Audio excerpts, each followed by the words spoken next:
আসসালামু আলাইকুম রহমতুল্লাহি ওয়া বারাকাতুহু। সম্মানিত দর্শক শ্রোতা, প্রিয় মা বোনেরা, ব্রেন স্ট্রোক থেকে বাঁচার শ্রেষ্ঠ একটা আমল নিয়ে এসেছি। যদি এই আমলটা আপনি করতে পারেন তাহলে আপনি ব্রেন স্ট্রোক থেকে হেফাজতে থাকবেন। আল্লাহ পাক রব্বুল আলামিন আপনাকে ব্রেন স্ট্রোক থেকে হেফাজতে রাখবেন।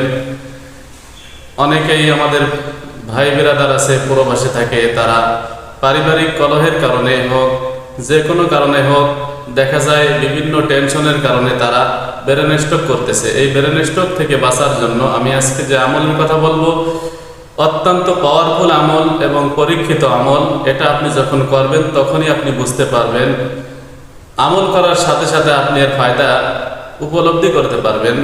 আমলটি হলো কুরআনুল কারীমের একটা সূরা, ৯৪ নম্বর সূরা, সূরাতু আলাম নাশরাহ। এটা যদি আপনি যখন টেনশনে থাকেন, পেরেশানিতে থাকেন, তখন দেখা যায় অনেক সময় মাথা ভার হয়ে যায়, মাথা ব্যথা করে, তখন আপনি এই সূরাটা তেলাওয়াত করতে থাকবেন আর দেখবেন আপনার পেরেশানিটা কমে আসতেছে, আপনার মাথা আস্তে আস্তে পাতলা হয়ে যাইতেছে।